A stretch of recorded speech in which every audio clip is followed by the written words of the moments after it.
Success ആയിരുന്ന ആൾക്കാർ വളരെ ഫ്ലെക്സിബിൾ ആയിരിക്കും, വളരെ അഡാപ്റ്റബിൾ ആയിരിക്കും. ഏത് സാഹചര്യത്തോടും പെട്ടെന്ന് പൊരുത്തപ്പെടാൻ അവർക്ക് കഴിവുണ്ടാവും. അങ്ങനെ വിജയിക്കാൻ പറ്റുള്ളൂ. ഒരു ബിസിനസ് തന്നെ നമ്മൾ ചിലപ്പം വിചാരിക്കുന്ന രീതിയിൽ ഷേപ്പിലും അല്ല ഒരു ബിസിനസ് ഇവോൾവ് ചെയ്യണം.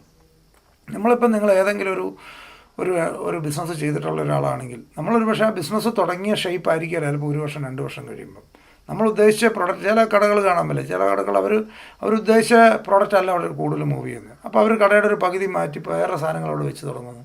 കാരണം അവർ അത് സ്റ്റാർട്ട് ചെയ്തത് ഉദ്ഘാടന സമയത്ത് ഉണ്ടായിരുന്ന പ്രോഡക്റ്റോ ഉദ്ഘാടന സമയത്തുണ്ടായിരുന്ന സാധനങ്ങളോ ആയിരിക്കണമെന്നില്ല. കുറേ കാലം കഴിയുമ്പോൾ അവിടെ ഇരിക്കുന്നതും അവിടുത്തെ ടേബിൾ സെറ്റ് ചെയ്തിരിക്കുന്ന രീതി മാറിയിട്ടുണ്ടാവും, ഷെൽഫ് വെച്ചിരിക്കുന്ന രീതിയും. കാരണം എന്താണ്, ഒരു ബിസിനസ് ഇവോൾവ് ചെയ്ത് വരണം.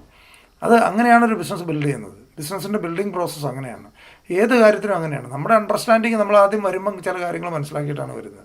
അതിനുശേഷം നമ്മൾ ചെയ്തു വരുമ്പോഴത്തേന് ചിലപ്പോൾ നമ്മൾ മനസ്സിലാക്കിയതിന് വ്യത്യസ്തമായിട്ടുള്ള പുതിയ കാര്യങ്ങൾ പലപ്പോഴും അങ്ങനെ തന്നെയാണ്. ഒരു ബിസിനസ് തുടങ്ങുന്ന സമയത്തുണ്ടാകുന്ന ഷേപ്പല്ല, ഗ്രാജുവലി അത് ഷേപ്പ് മാറി അത് റിഫൈൻഡായിട്ട് നമ്മൾ ഇന്നിവിടെ കാണുന്ന വലിയ കമ്പനികൾ ആരും അവർ തുടങ്ങിയ രൂപത്തിലൊന്നും അല്ല, തുടങ്ങിയ പ്രൊഡക്റ്റ് പോലും ആയിരിക്കണമെന്നില്ല.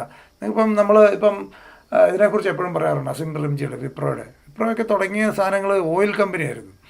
ഓയിൽ കമ്പനി ആയിരുന്ന കമ്പനിയാണ് അവർ ഏറ്റവും ലാസ്റ്റ് ഫൈനലി വളർന്നത് IT-യിലാണ്, വിപ്രോ കമ്പ്യൂട്ടേഴ്സിലാണ്. അപ്പോൾ എന്ന് പറയുന്ന പോലെ ഒരു ബിസിനസ്സും നമ്മൾ തുടങ്ങുന്ന ഷേപ്പിലോ തുടങ്ങുന്ന രൂപത്തിലോ ഒന്നും ആയിരിക്കണം, നമ്മൾ ഉദ്ദേശിക്കുന്ന രീതിയിലൊന്നും ആയിരിക്കണം എന്നല്ല. പക്ഷേ എല്ലാ സമയത്തും അതിനു വേണ്ടി വിജയിക്കാൻ വേണ്ടി പോകുന്ന ആൾക്കാർ, വിജയിക്കാൻ വേണ്ടി നമ്മൾ ശ്രമിച്ചുകൊണ്ടിരിക്കുന്ന ആൾക്കാർക്ക് വിജയം ഉണ്ടാവുള്ളൂ. അതിനുള്ള മൈൻഡ് പ്രിപ്പറേഷൻ വളരെ ഇമ്പോർട്ടൻ്റ് ആണ്, അതിനുള്ള ആക്ഷൻ വളരെ ഇമ്പോർട്ടൻ്റ് ആണ്. അതിൽ വളരെ ഒരു നെഗറ്റീവ് സ്റ്റേറ്റ്മെൻറ്റുകളും നമ്മുടെ ഉള്ളിലേക്ക് പോകാതിരിക്കുക. നമ്മൾ ചില സമയത്ത് മനുഷ്യനാണ്, ഡീമോട്ടിവേഷൻ ഉണ്ടാവും. പക്ഷേ ഇതല്ല എനിക്ക് വേണ്ടെന്ന് തിരിച്ചു വരാൻ സാധിക്കണം. ഇതല്ല എനിക്ക് വേണ്ടത്. ഡൗൺ ആയിരിക്കാനുള്ള ഒരു സ്കോപ്പും നമുക്കില്ല. നമുക്ക് ഡൗൺ എപ്പോഴും വരാം, ജീവിതത്തിൽ പല സമയങ്ങളും വരാം. പക്ഷേ ഡൗൺ ആയിരുന്നാൽ, അതായത് worry is a prayer for what you don't want എന്ന് പറയും. വറി എന്ന് പറയുന്നത് എന്താണോ നമുക്ക് വേണ്ടാത്തതിനുള്ള പ്രാർത്ഥനയാണ്.